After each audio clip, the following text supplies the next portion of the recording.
साथ ET now स्वदेश में आज हमारे गेस्ट एडिटर हैं सुनील डिसूजा साहब, managing director and CEO of Tata consumer, और उनके साथ कपूर साहब। जी हाँ, संजीव कपूर साहब। जी हाँ, ये वही कपूर साहब हैं जिनको आप टीवी पर खाना बनाते देखते हैं, और हम उनको आज खाने की रेसिपी की बात नहीं करेंगे, आज इनसे बात करेंगे कंज्यूमर ट्रेंड्स की और फूड ट्रेंड्स की। तो क्या बात है जी, मैं अपने आप को पिंच कर रहा हूँ कि आप हैं हमारे स्टूडियो के अंदर। कुछ कोई एआई वर्जन तो नहीं है ना? चीज नहीं है यहाँ एआई वर्जन तो नहीं है? नहीं नहीं, हाँ आजकल ये बड़ा चक्कर है, पता नहीं लगता कौन है। या खुद देख के लगता है मैं था या नहीं था यहाँ पे। तो this is the real Sanjeev Kapoor, the Sanjeev Kapoor, the chef Sanjeev Kapoor. लगते तो हैं। And the Sanjeev Kapoor is a brand ambassador for Tata consumer also. That is so true. चलिए, तो एआई वर्जन नहीं है फिर। अब मैं कन्विंस्ड हूँ। बिल्कुल, जहाँ टाटा कंज्यूमर है वहाँ संजीव कपूर। क्या बात है। सुनील जी, आप हमारे गेस्ट एडिटर हैं, और हम गेस्ट एडिटर से हमेशा 2 या 3 टॉपिक्स में हमेशा डिस्कशन करते हैं। आज जो हम सबसे बड़ा मुद्दा डिस्कस कर रहे हैं ईटी नाउ पर, वो है कि रूरल इकोनॉमी को लेकर के कंज्यूमर ट्रेंड्स क्या हैं, और रूरल इकोनॉमी क्योंकि आपको समझ है, आपका बिजनेस है, आपको क्या लग रहा है? सो रूरल इकोनॉमी, आप अलग अलग व्यू पॉइंट सुनेंगे अलग अलग कंपनी से, डिपेंड्स ऑन कौन किस चीज़ पे फोकस कर रहा है। I do think rural economy थोड़ी प्रेशर में आई थी एक कोविड के टाइम पर, और उसके बाद में जो इन्फ्लेशन आया, whether it is oil, groundnut, palm, wheat, soya, सब में इन्फ्लेशन आया। उसमें जो फूड प्राइसेस वगैरह बढ़े वो अर्बन कंज्यूमर को लगे, बट रूरल कंज्यूमर को फर्टिलाइज़र प्राइसेस, इनपुट कॉस्ट बढ़े, और उनको जो दाम मिलता है उनके क्रॉप्स का, वो did not grow as much. So जो उनके real incomes did get suppressed. तो पिछले, I would say this was about 2 years back, लेकिन पिछले आई वुड से 1 साल से we are seeing green shoots come out. Growth है रूरल इकोनॉमी में, ग्रोथ 1 साल 2 साल से अच्छी है। हाँ, कोविड के पहले जितनी थी उतनी फिलहाल नहीं है, लेकिन मोमेंटम और ट्रेंड उसी तरफ है। आप जो नैरेटिव सुनते हैं उसमें आप एक ध्यान में रखिएगा, जब ये इन्फ्लेशन हुआ, काफ़ी कंपनीज ने प्राइस इंक्रीजेस की, उसके बाद स्लोली इन्फ्लेशन कम हुआ, तो एक मार्जिन सबका एक्सपांड हुआ। अभी ह्यूमन टेंडेंसी है, अगर मेरे को मार्जिन ज़्यादा बनती है, देना नहीं है, right? So that is why you will also here the trends of locals आगे, मतलब वहाँ पर कॉम्पिटिशन है। नाउ आपको डिसाइड करना है कि आपको कितना मार्जिन एक्सेप्टेबल है और कितना वॉल्यूम ग्रोथ एक्सेप्टेबल है। अगर हाई मार्जिन पे बैठे हो वॉल्यूम ग्रोथ नहीं आएगा, अगर डिसेंट मार्जिन पे बैठे हो वॉल्यूम ग्रोथ आएगा। So Tata consumer, we are very clear, we are only playing within a certain band. We will not take price increases just to increase margin, because हमको top line भी चाहिए, top line double digit growth हमको consistently चाहिए। तो ऐसा नहीं है कि ये लोग जो बात कर रहे हैं सुनील जी कि भाई कोविड के बाद इकोनॉमी के शेप हुई है, ओनली लग्जरी और सेमी लग्जरी उसी पे फोकस करिए बिकॉज रूरल में ग्रोथ नहीं आ रही, आपके सबसे ऐसी हकीकत नहीं है? आई वुड से urban growth is faster than rural growth, but कि ऐसा नहीं है कि रूरल ग्रोथ नहीं है। हाँ, weather it is BMW, Mercedes, Apple, iPhone ज़्यादा बिक रहे हैं, वो तो हो रहा है। पीपल आर प्रीमियमाइजिंग, वो भी हो रहा है, लेकिन लोअर एंड पर भी ग्रोथ है। So even if I, for example, आप मेरे सॉल्ट में देखो, salt now we're back to 5% volume growth, which was what we've said it should always be. वो growth कहाँ से आएगी? It's not from urban areas, it is from semi-urban rural। आ गई because for the last 18 months हमने price नहीं change किया, consistent रखा, and the rural economy is improving because rainfall was decent, harvest is decent, costs जो उनके input costs हैं, fertilizer, oil वगैरह सब वो कम हो रहे हैं। I would say you have not seen the complete this thing of the rural economy yet, but it is coming back। Kapoor साहब, एक आपने अकेडमी चालू करी है अभी? हाँ, संजीव कपूर अकेडमी स्टार्टअप्स। हाँ, स्टार्टअप्स के लिए है, बेसिकली घर से बिजनेस, खाने का बिजनेस स्टार्ट करना है। So that's our best selling course. अगर आपको, बिकॉज सबकी इच्छा होती है, all of us are born entrepreneurs, India के अंदर सबको ऐसा ही लगता है, तो इसलिए वो अकेडमी शुरू किया, एंड वेरी गुड रिस्पॉन्स। तो बात करते हैं फूड की, खाने की। हम अब देख रहे हैं कि अब एक आप शादी में जाए तो छोले भटूरे के साथ सुशीज भी सर्व होती है। ऐसा 10 साल पहले नहीं होता था, पहले छोले भटूरे के साथ में पनीर कुलचे होते थे। तो इंडियंस आर इवॉल्विंग, क्योंकि हम मुंबई दिल्ली में हम जाते हैं तो ट्रेंड्स हमें दिख रहे हैं, मगर क्या पूरे इंडिया का फूड टेस्ट भी इवॉल्व हो रहा है? नेचुरली ये प्रोग्रेशन जो है पूरा समय लगता है, लेकिन अभी जो समय है, पहले जो चीज़ 10 साल में अचीव होती थी वो पीरियड कम होना शुरू हो गया। सारी चीज़ें जल्दी पहुंचनी शुरू हो गई बिकॉज जो इन्फॉर्मेशन है वो जल्दी पहुंचती है। तो एस्पिरेशन जो है वो सब सेम है। जैसे मैं कहता हूँ कि डज नॉट मैटर आप कितना कमाते हैं, कोई इंसान कितना कमाता है, ईगो सबकी सेम होती है। वो कोई चुप बैठा रहता है, कोई बोलता नहीं है। लेकिन तो इसीलिए एस्पिरेशन, चाहे वो इंडिया या भारत है, एस्पिरेशन सिमिलर एस्पिरेशंस हैं। अब उसके अंदर टेस्ट के अंदर, टेस्ट में एक्चुअली कोई बहुत ज़्यादा फ़र्क नहीं है इंडिया और भारत में, या रूरल इंडिया के अंदर या छोटे शहरों में भी, क्योंकि यहाँ पर भी जो टेस्ट है वो हमारा खट्टा मीठा तीखा चाट वाला जो टेस्ट है वो खट्टा मीठा तीखा नमकीन, वो टेस्ट जो है वो चाहे शहर हो या गाँव हो, खट्टा मीठा तीखा नमकीन, खट्टा मीठा तीखा नमकीन is the taste of India. तो मतलब आप कोई भी आप चीज़ देख लें, जैसे लोग कहते हैं कि नहीं मीठा गुजरात में खाते हैं नमकीन दाल में, अरे जो चाट खाते हैं नॉर्थ इंडिया में उसमें मीठी चटनी निकाल दो, आप देखो खा के दिखाइए कैसे। तो खट्टा मीठा तीखा नमकीन जो है, शेयर बाजार में हमेशा बोलते हैं ऐसे शेयर जो सस्ते सुंदर टिकाऊ है। सो ये जो सुशी भी है उसको आप जो खा रहे हैं वो उसमें मतलब बढ़िया से जो हमें स्वाद पसंद आते हैं वो उसमें हम खा रहे हैं। अभी भी हम वो साशिमी नहीं खा रहे हैं, तभी हम सुशी चटनी के साथ खा रहे हैं, वसाबी के साथ नहीं खा रहे हैं। अभी नहीं, उसके ऊपर हम बड़ी बढ़िया से मेयोनीज लगा के अंदर ऊपर लगा के नाइस क्रीमी भी बनाते हैं उसको, और उसमें भी चटनी भी लगा के, वो बहुत सारी चीज़ें हैं। बट गुड थिंग इज़ कि ये आज से नहीं है, बहुत पहले से चल रहा है। हमारे यहाँ पे पिछले करीब 200 सालों में भारत में लोग कहते हैं, हर साल मेरे पास टीवी चैनल वाले आते हैं कि अब बताइए इस बार क्या स्वाद बदल रहे हैं। स्वाद बदलता नहीं है। खट्टा मीठा तीखा, खट्टा मीठा तीखा नमकीन, खट्टा मीठा तीखा नमकीन, स्वाद इतनी जल्दी नहीं बदलता, फॉर्म बदलती है। और आप टाटा पल्सेस के ब्रांड एम्बेसडर, बिल्कुल, तो उसमें तो खट्टा मीठा तीखा ही नहीं, उसके बिना दाल बनेगी नहीं। अच्छा, नहीं वो जो दाल है आप इस ब्रांड से एसोसिएटेड क्यों है? बिल्कुल। सो दाल कैसे बनेगी, अच्छा, राइट, दाल खाएंगे कैसे आप, ऐसे कच्ची दाल तो खाएंगे नहीं, राइट। तो उसको किस तरह से बनाना है, कैसे है, उसकी जो यूएसपी है। तो देखिए, जब टाटास के साथ में मैंने काम पहली बार शुरू किया जब एज ब्रांड एम्बेसडर, तो मुझे लगा कि मुझे क्यों मतलब टाटास का तो मतलब ही ट्रस्ट है। तो कहा नहीं, मैंने कहा फेमिलियरिटी के लिए और बहुत बड़े बड़े लोग हैं। तो तब मुझे बताया गया कि नहीं, टाटाज बहुत ट्रस्टेड है, but when it comes to food you have a higher trust than Tatas. तो वहाँ से मेरी शुरुआत हुई थी। तो इसीलिए दालों में भी, क्योंकि नई तरह की दालें जब लॉन्च की गई थी, तो अनपॉलिश दाल, वो उसकी स्टोरी बताना कि क्यों हेल्दी है, किस तरह से, क्या न्यूट्रिशन वैल्यू है, उसके लिए ऐसे लोग चाहिए जो उसको बता सकें। और खट्टा मीठा तीखा नमकीन कैसे बना सके वो बताने के लिए। आया हूं, मगर लंच आज जल्दी खाना पड़ेगा तो मैं बता सकता हूं आपको। No, but it is important know कि हमारे यहाँ पे फॉर्म ज़्यादा चेंज होती है। अच्छा। तो कभी होता है कि मतलब आलू टिक्की वो बर्गर के अंदर हो जाता है, राइट, लेकिन स्वाद वही है आलू टिक्की का, चटनी के साथ में वैसा ही होगा।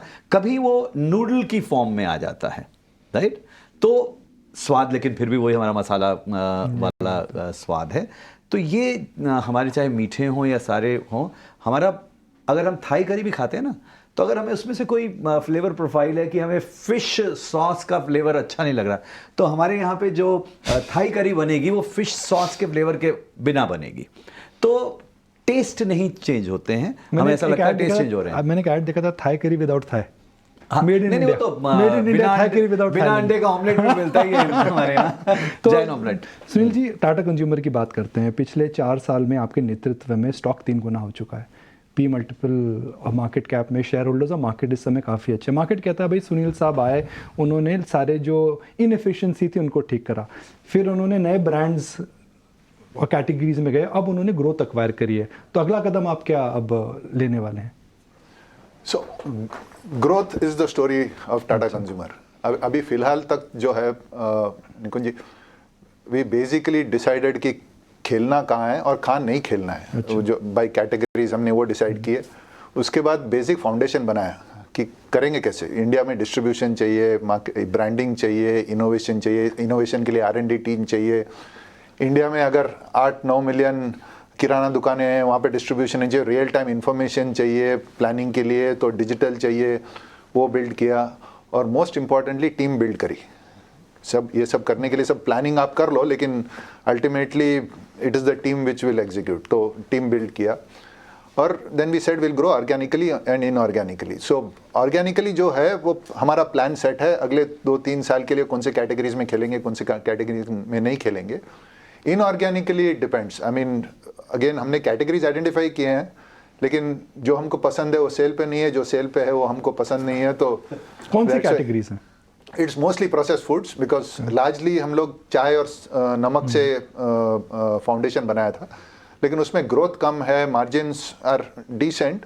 लेकिन दूसरे कैटेगरीज जैसे संजीव जी ने बोला कि ट्रेंड्स इंडिया में जो हैं फ्यूचर के trends are different, so we want to play in categories जहाँ पर ट्रेंड्स हैं, whether it is health and wellness, whether it is new experiences, as he rightly said, Thai, Korean, Chinese, Mexican, it is nutrition, it is sustainability. ये जहाँ पर trends हैं वहाँ पर हम लोग कैटेगरीज में ग्रो करेंगे, बोथ ऑर्गेनिकली एंड इनऑर्गेनिकली। अभी फूड एंड बेवरेज स्पेस अगर देखो आप तो मैदान काफ़ी बड़ा है। अभी हम फिलहाल छोटे से स्पेस में खेल रहे हैं, अभी काफ़ी जगह है। एंड मोर इम्पोर्टेंटली हमने आई मीन पब्लिकली बोला है कि हम we will also go beyond food and beverage. आगे चल के होगा, अभी फिलहाल फूड एंड बेवरेज में ही इतना रनवे है कि काफ़ी टाइम तक उसमें खेल सकते हैं। तो और क्या हो सकता है फूड एंड बेवरेज के अलावा? आपने कंपनी का नाम तो चेंज कर दिया है, टाटा टी था, अब टाटा कंज्यूमर हो गया, तो और क्या हो सकता है वो? तो Tata consumer, I mean the categories that we have identified, अभी very very select pillars identify किए हैं। वो pillars, when I say breakfast, mini meals and snacking, mini meals is a huge space.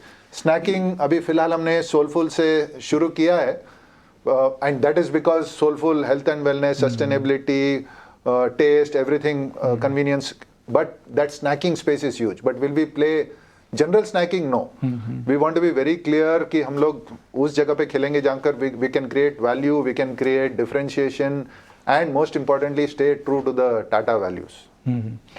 Kapoor साहब, ये ब्रांड में एक ज़माने में एंट्री बैरियर होता था, एडवर्टाइजमेंट करना पड़ता था, सप्लाई चेन चाहिए थी, आपको मॉल में जाना है तो शेल्फ स्पेस आपको चाहिए थी। अब आपने ब्रांड बनाया, उसको पैकेज करा, इंस्टाग्राम पे फ़ोटो डाला और किसी वेबसाइट पे जाकर के 25% डिस्काउंट पे डाल दिया।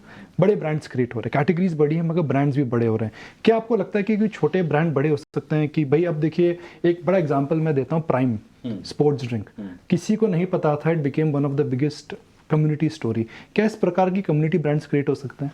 वो डेफिनेटली हो सकते हैं, बट सिर्फ एक चीज़ ध्यान रखनी चाहिए कि सिर्फ कोई चीज़ को पैकेट बना के उसको बेचना आपने शुरू कर दिया और आप ब्रांड बन गए, ऐसे ब्रांड नहीं बनते हैं। Brand is in mind of the consumer, packet brand नहीं होता है। ब्रांड अगर रिकॉल नहीं है उसकी, वो ब्रांड नहीं है। क्या हो सकते हैं? डेफिनेटली हो सकते हैं। अगर आप सारी चीज़ें ठीक करेंगे, आप कम्युनिटी अच्छी बना सकते हैं। कम्युनिटी के द्वारा इन्फ्लुएंस कम्युनिटी बहुत अच्छा क्रिएट कर सकती है। आप कंसिस्टेंटली एक किसी चीज़ को, डिफरेंशिएटेड प्रोडक्ट को लेके उसको कम्युनिटी रूट लेकर आप अच्छा कर सकते हैं। Actually that is what I have done all my life. मैंने क्या किया, एक शो से एक कम्युनिटी क्रिएट हो गई और उस कम्युनिटी से फिर प्रोडक्ट्स लॉन्च हो गए। Right, functionality, story, community. पहले फंक्शनैलिटी ढूंढी, फिर आपने स्टोरी थी, फिर कम्युनिटी को एक स्टोरी बताई। Correct, and then you can keep on extending that. But जो जहाँ पर मैं ज़्यादा गलती देखता हूँ, वो लोगों को लगता है कि कोई भी चीज़ जब पैकेट में बनाया, उसका नाम रख दिया, उसको अवेलेबल बना दिया, वो ब्रांड बन गया। I think that's where most people go wrong, and that's why बहुत सारी स्टोरीज जो हैं वो चल नहीं पाती हैं। तो मैं ये कहता हूँ कि इसको ब्रांड मत बोलो। अगर कोई दूसरा बोले ना कि अच्छा ये मुझे चाहिए, तब आप ब्रांड होते हैं। सो अगर जब टाटा कुछ नया करता है तो वो टाटा ब्रांड है, वो कैटेगरी में ले सकते हैं।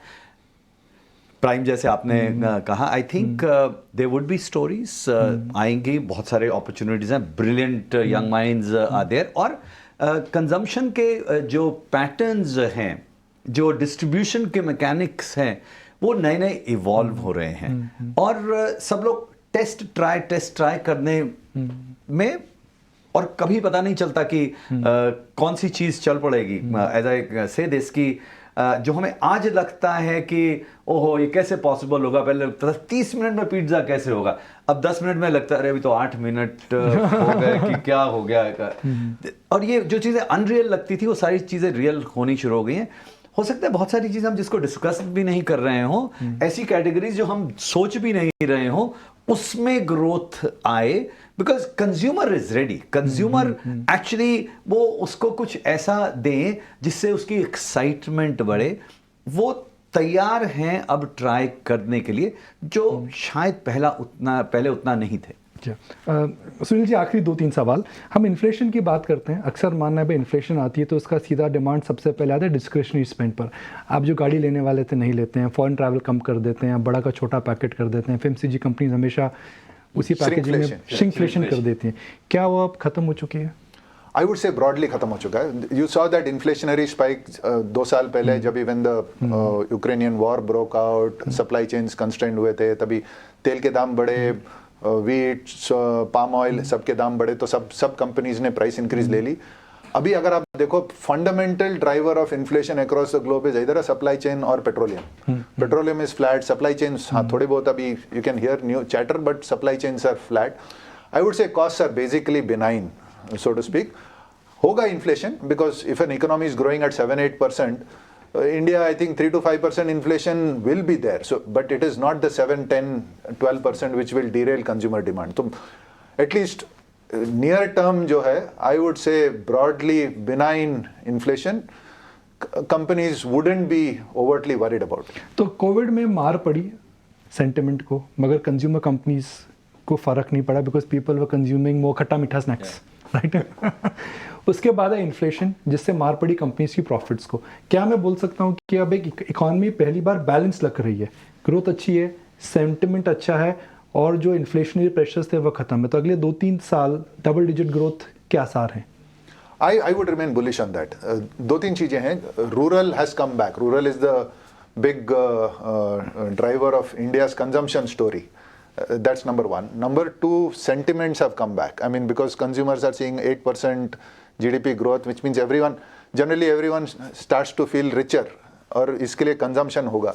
Number three, overall जैसे आपने बोला, demand is there, costs are benign, and most importantly अभी प्राइवेट सेक्टर कैपेक्स बढ़ना चालू है. अब अगर कंपनीज के इन्वेस्टमेंट प्लान्स देखो, वेदर इट इज मल्टीनेशनल्स और डोमेस्टिक कंपनी, सब ने इन्वेस्ट करना, which means everyone is seeing कि आगे चल के ग्रोथ होने वाली. So we remain bullish about it. तो आखिरी सवाल सुनील जी, नेस्ले दुनिया की सबसे बड़ी और सबसे पुरानी फूड कंपनी है, टाटा टी हिंदुस्तान की सबसे बड़ी और सबसे पुरानी चाय कंपनी है, तो आने वाले 10 साल के अंदर, जो कपूर साहब ने से मैंने पूछा, बनर शेफ को छोड़ करके क्या जो करंट बड़े प्लेयर्स हैं, भले वो MNC हो, भले वो डोमेस्टिक हो, भले वो हल्दीराम इंडिया में हो, भले वो नेस्ले ग्लोबली हो, क्या वही ब्रांड्स और बड़ी कंपनियां ही ब्रांड्स डोमिनेट करेंगी? Not necessarily. जो पुरानी कैटेगरीज हैं, जैसे चाय में 2 प्लेयर हैं, कॉफ़ी में प्रॉब्ली 2.5 प्लेयर्स हैं, सॉल्ट में मे बी 2 प्लेयर्स, 2-3 प्लेयर्स, जो बेसिक कमोडिटीज़ हैं, जो फूड कैटेगरीज हैं, जो हिस्टोरिकली चलती आ रही हैं, वहाँ पर आई थिंक जो बड़ी कंपनियों ने ब्रांड्स बनाए हैं, where the consumer sees value, companies create value and they keep putting it into the virtuous cycle of building the brand more stronger. वहाँ पर I think you won't find too many shift, there will be marginal changes happening. लेकिन जो नए trends हैं, जैसे संजीव जी ने कहा, the Thai food, the Mexican food, the Chinese food, ये है, whether it is health and sustainability, snacking, ये सब जो कैटेगरीज हैं, अभी there are no strong entrench players out there. वहाँ पर स्पेस है कंपनीज को ब्रांड्स क्रिएट करने की. सिर्फ इसके संजीव जी ने कहा प्रोडक्ट बनाना ब्रांड नहीं होता, I would completely agree with that. That's number one. दूसरा, आप ये भी ध्यान में रखना, अगर कंपनी स्केल की बनानी है इंडिया में, ई कॉमर्स ऑनलाइन में it will be about 10% of the business, तो आप 100 करोड़ पे जाके अटक जाओगे, बिकॉज आपको पहुंचना है वो किराने में, जो स्पेशली अगर भारत में है तो भारत के किराने में पहुंचना है. वो डिस्ट्रीब्यूशन सिस्टम बनाने का, I mean it's a difficult process, so वहाँ पर टाइम लगता है. तो चलिए, हमने बात करी खट्टा मीठा तीखा नमकीन, मगर कॉन्वर्सेशंस हमारी केवल मीठी रही हैं आज. हाँ, नहीं बोल रही है. अच्छा, एक चीज़ मैं कहना चाहूँगा निखिल जी, हमने ना बात स्वाद की कही है. आई थिंक इंडिया के जो स्वाद हैं, पूरे इंडिया में बहुत वेरिड टेस्ट हैं, वो एक जगह से दूसरी जगह, जैसे मतलब अभी ये कहना कि डोसा इडली इंडिया का, ये साउथ इंडिया का नहीं है, राइट? जी हाँ, जी हाँ। हाँ, तो ऐसे ही तंदूरी चीज़ें जो हैं वो नॉर्थ की नहीं है, वो सारे इंडिया की हैं। ऐसी बहुत सारे अभी स्वाद जो हैं वो धीरे धीरे डिस्कवर हो रहे हैं, और आई थिंक वो बहुत जल्दी से और होंगे। तो जैसे जैसे Thai, Mexican, Chinese, Korean, Japanese ये इवॉल्व होंगे, इसी तरह से बहुत सारे रीजनल टेस्ट इवॉल्व होंगे, and we have started to see that green shoots are already there. चलिए, wonderful, thank you very much. आप दोनों स्टूडियो आए, इसके लिए बहुत बहुत शुक्रिया। Let's take a break on ET now स्वदेश।